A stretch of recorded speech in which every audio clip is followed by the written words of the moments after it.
قبل أسبوع من موعد حسم الإجابة هذا الروبورتاج. إنجازات داخل الملعب تقابلها خيبات خارجه، هكذا هو حال واحد من أنجح وأغنى وأعرق الفرق المغربية.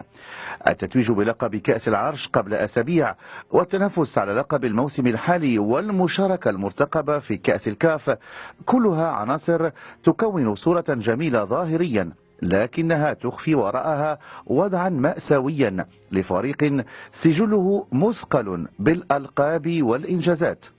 ديون بالملايير ونزاعات وصلت ملفاتها إلى مكاتب الجامعة الدولية لكرة القدم، صارت تهدد بقاء الرجاء في المركز الأول، وإضرابات للاعبين، وصراع لا ينتهي حول الرئاسة.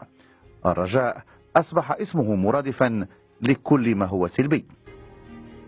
أزمة الرجاء ماشي أزمة أشخاص، هي أزمة مشروع مفقود وما عندهمش نظرة ما معنى أن تكون الرجاء غدا أو بعد غد. عندهم مشكل يومية، وبالتالي تيكون داخلين في واحد الحلقة مفرغة بحال الأندية الأخرى اللي تتعني بعنوان كبير أنه أزمة الكرة المغربية في أزمة منهجية وما عندهاش أفق اللي تشتغل عليه. هو فريق الرجاء البيضاوي يمكن هو كيعيش واحد الحالة متناقضة على المستوى النتائج. إلى شفناه الفريق بطل كأس العرش كيحتل الرتبة الثانية في البطولة الوطنية، مباراة مؤجلة في الديربي. إلى شفناه على المستوى ديال التواصل والإعلام، نقولوا هذا الفريق هذا يمكن كينافس كيعاني غادي يطيح للقسم الوطني الثاني. فئة من منخرطي الفريق حددت 21 من دجنبر الحاري موعدا رسميا لانتخاب رئيس ومكتب جديدين، والهدف هو وضع حد لما أسموه عبث الرئيس الحالي سعيد حسبان وأعضاء مكتبه. أوضاع فريق الرجاء لا تبشر بالخير، لأنه جميع الحلول السلمية طرقت، الآن ما بقى إلا الحلول القانونية. منخرطي فريق الرجاء ديالهم كيستعملوا الحق ديالهم، بحيث أن ثلثي المنخرطين في 21 يوليو وقعوا على طلب عقد جمعان غير عادي توصلت به الجامعة الملكية المغربية لكرة القدم العضو الاحترافية، وبذلك الآن فتقرر باش يدار جمعان غير عادي يوم 21 دجنبر اللي الجدول الأعمال ديالو هو إقالة الرئيس والمكتب المسير وانتخاب رئيس ومكتب جديدين.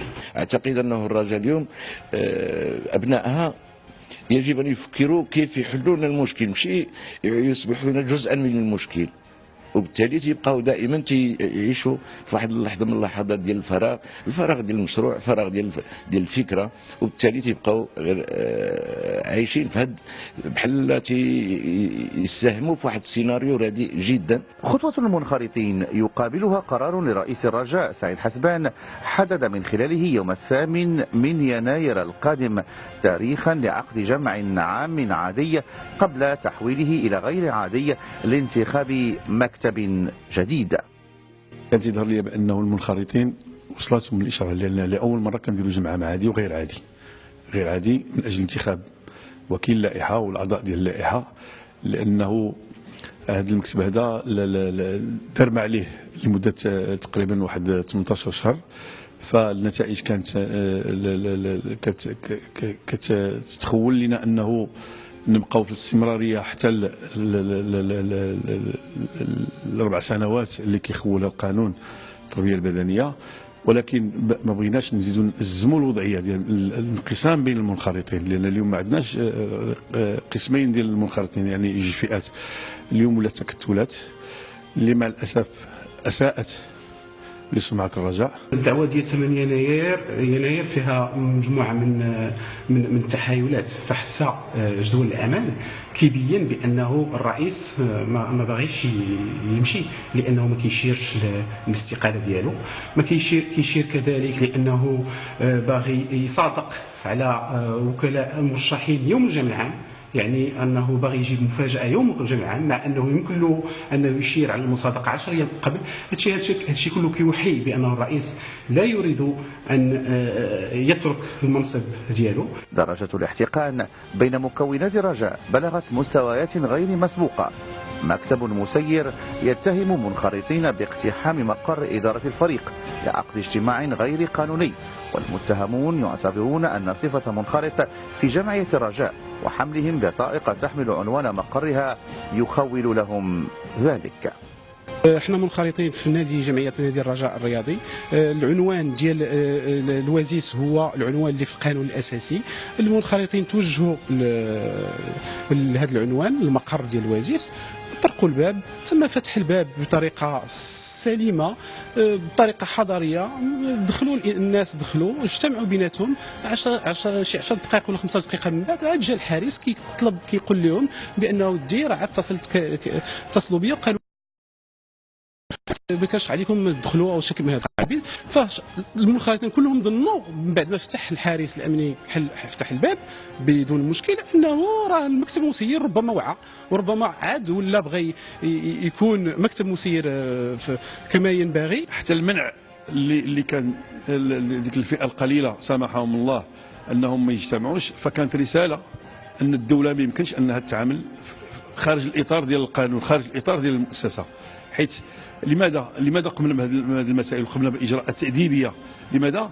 لان بغينا نحميو الرئيس المقبل انه يعمل في اطار المؤسسه، في اطار القانون، بعيدا عن الابتزازات، بعيدا عن السمسره، وبعيدا عن المسائل اللي لقيناها كتوقع داخل نادي الرجاء الرياضي. الاتهامات الموجهة إلى عميد الفريق عصام الراقي بادعاء الإصابة شكلت أيضا وجها آخر لأزمة الرجاء. مدرب يتهم وتقرير طبي ينشر في الموقع الرسمي للرجاء لتأكيد الاتهام وإقالة لطبيب الفريق. Le capitaine Issam Raki, cette semaine, j'ai écouté beaucoup de choses qui sont pas vraies. Il est pas les entraînements parce qu'il a dit qu'il est blessé.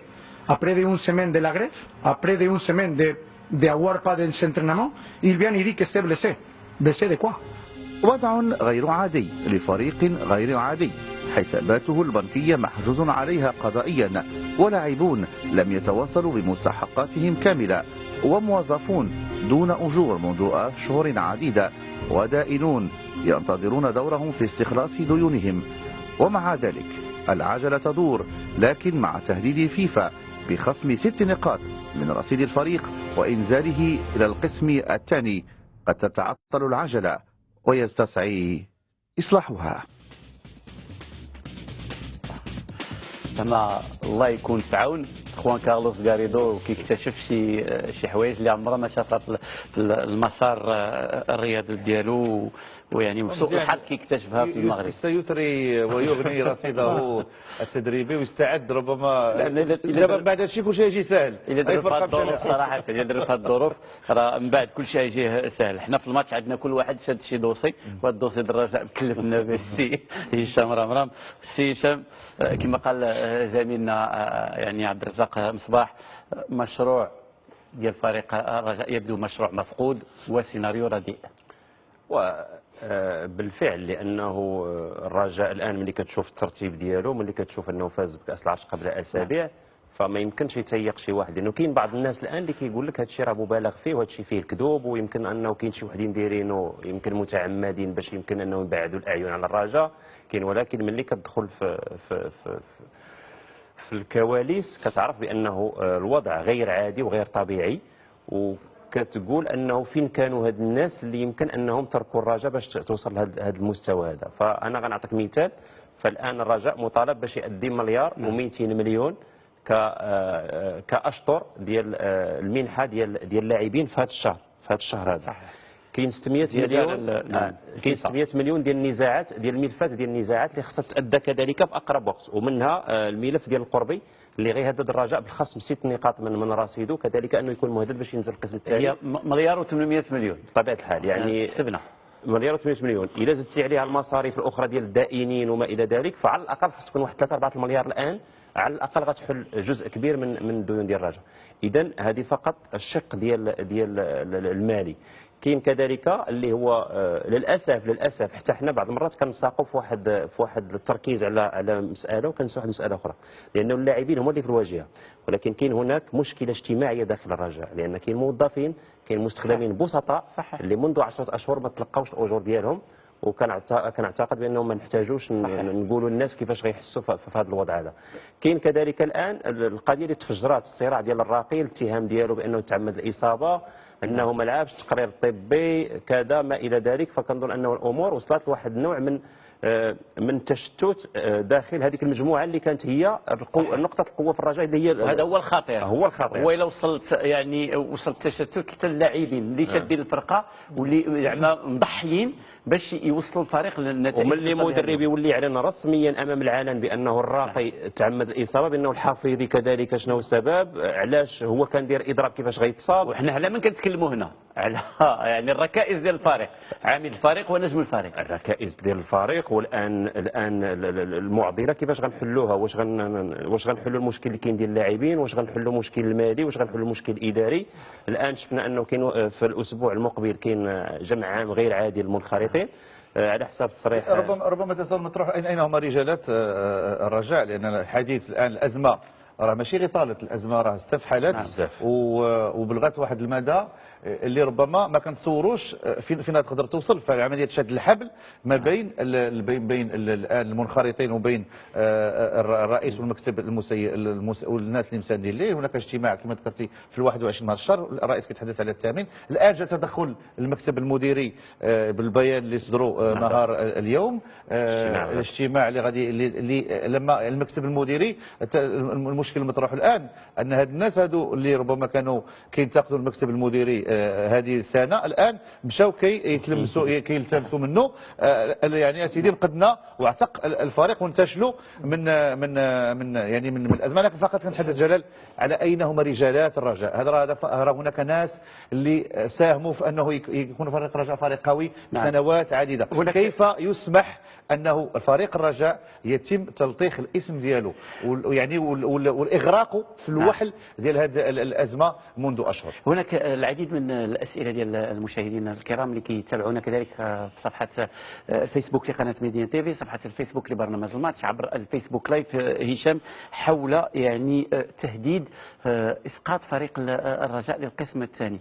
الحكم كان خصو يتنفذ في 13 من شهر دجنبر الحالي. نعم. كان هناك لقاء على حساب تصريح ديال الرئيس حسبان انه مع المحامي اللي كيمثل الرجاء في هذه القضيه هذه، وكان هناك بعض الاجراءات اللي قاموا بها اللي هي مسموح بها قانونا، هو انه الاطلاع على الحكم والمناقشه ديالو باش يكون رد عليه، هي اللي عطاته مهله الى اخر يناير المقبل.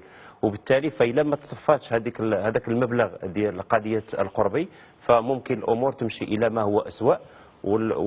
والأسوأ هو أنه غتحسب على مكتب مسير وعلى رئيس معين، أنه في عهدهم الرجاء لأول مرة غيتخصم الفيفا، غتخصم منه النقاط، وممكن من بعد تمشي في قضية لاعب ما لعبش تتانية لفريق الرجاء البيضاوي. دابا المثير في هذا الشيء هذا أنه هالطرف وهالطرف كل شيء كيهضر على مصلحة الرجاء.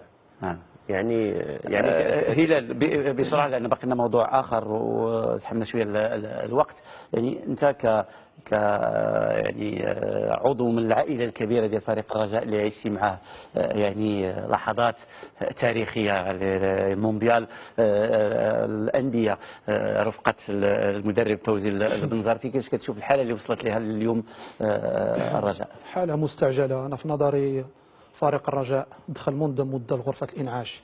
يجب المبادرة باش يكون نقاش حول واحد باش نحيدوا هذه الخلافات، لأن هذا التدبير اليومي والأسبوعي هو الدليل على غياب الرؤية، على عدم وضوح المشروع. هذا هو اللي أعمق في نظري.